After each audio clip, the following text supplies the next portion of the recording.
What's up, everybody? It's Wingnut D here, and I'm doing this video today about the Xbox One press conference, or the Microsoft press conference that I just finished watching on Spike. I didn't get to go to E3 just because a lot of people from my company weren't approved to go to E3. It was just me that was approved, and who wants to go to E3 by themselves, you know?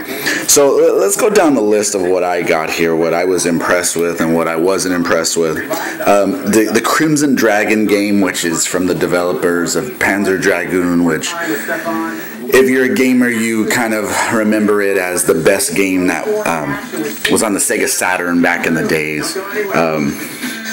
That looked really cool. The graphics are a little bit Xbox-ish. They really didn't impress me too much, but it looks like a cool premise for a game. People have been waiting for something like that for a while. Dead Rising 3 was really cool. The weapons customization in that is just totally awesome. They went to the next level on that. It looked really good. You can call in airstrikes, and you can climb on top of not only just cars but trucks, and then on top of to buildings and stuff like that. That was really cool. I was really impressed with that. You know, Titanfall was probably the best thing that I had seen, because to me it was MechWarrior meets Crysis. You know, you can be on foot and you can shoot down the enemies, and then you call in your little Titan or your big Titan, and then you jump inside of it and you can do all kinds of stuff with that. The cool part about that is when you're on foot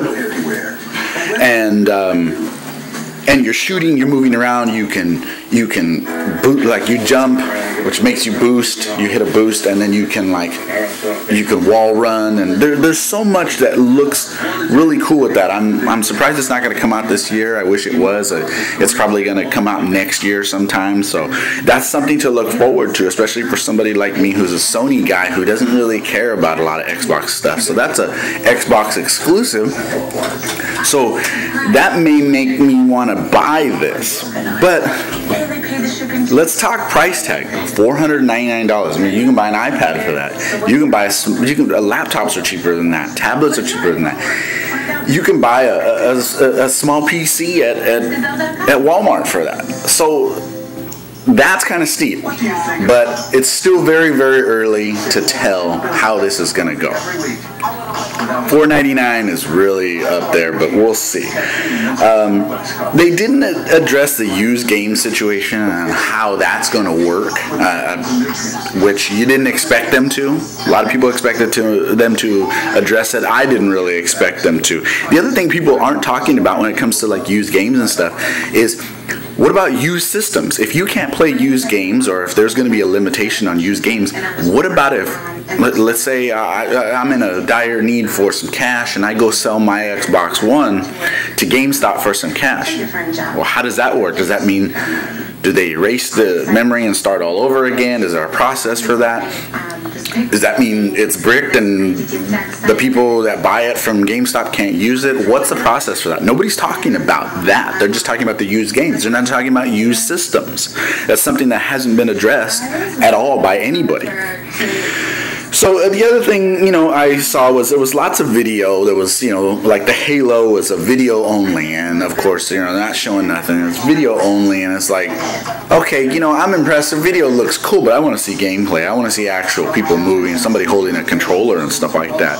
So there was lots of video. Only about half of these games were on real gameplay, and they're stressing. I get tired of this. 60 frames per second. Oh, it's running at an amazing 60 frames per second. A lot of the games for PlayStation 3 right now and Xbox 360 are running 60 frames per second. So why should I be impressed by that? But that's just me. Maybe there's something I don't know about 60 frames per second that I'm not seeing. A lot of the games look good, but like Dead Rising, a little bit of it just reminded me of something that could be on Xbox right now or on PlayStation 3. So, but I'm glad they focused on games. I'm really, really glad they focused on games. They didn't focus on, oh, you know, it's going to be the hub of your entertainment center. And who cares? You know, my son is a hardcore gamer. He wants to play games. I want to see games. I barely have time to play Call of Duty. I barely have time to play the games I want to play. I want to see games. I want to see something that's going to make me want to just put everything aside and play. Yeah, that was the other thing. My verdict from A, B, C, D, or F would be a C on this. It's hit and miss. It's still really early. They're announcing it November of this year, so it's going to come out November this year for $4.99. That's cool. That's really pricey. The hardcore gamers are going to buy it. The non-hardcore gamers are going to go, man, I'm going to wait for a used one. And that's what I said. Nobody's talking about the used systems. So I'm really glad I watched this. I watched it on Spike. I wish I could have went, but I'm really glad that I got up and I watched this. And a lot of people are talking about it. My son's posting all kinds of stuff on Instagram about it and what he's excited about. The last thing I'm going to talk about is Killer Instinct, which is exclusive for Xbox One, and that's really cool because they haven't made a Killer Instinct game since like Nintendo 64. So that's really, really cool. I'm impressed with that. I probably wouldn't buy it because I'm not a fighting game enthusiast, but I'm really glad that they're going to bring that out. So like I said, overall I gave it a C minus kind of. Now I'll give it a C plus because I was impressed by Titanfall, and Battlefield 4 looked really good, but I'd play Battlefield 4 on PlayStation 3 or PlayStation 4. So, but overall, I gave it a C, maybe like a 6 or 7 out of 10. But that's just my opinion. I'm a Sony guy, so So leave me a comment down below and let me know what you guys think of the reveal, the press conference. If you watched it, if you didn't, I hope you go online or go on to Spike and see all the highlights for it. Leave me a comment down below. Don't forget to give me a like for this video for some of the information you probably already know. Don't forget to subscribe to get the latest from Wingnet D and Magos Enterprises. We're going to be doing some big stuff in the next couple of weeks.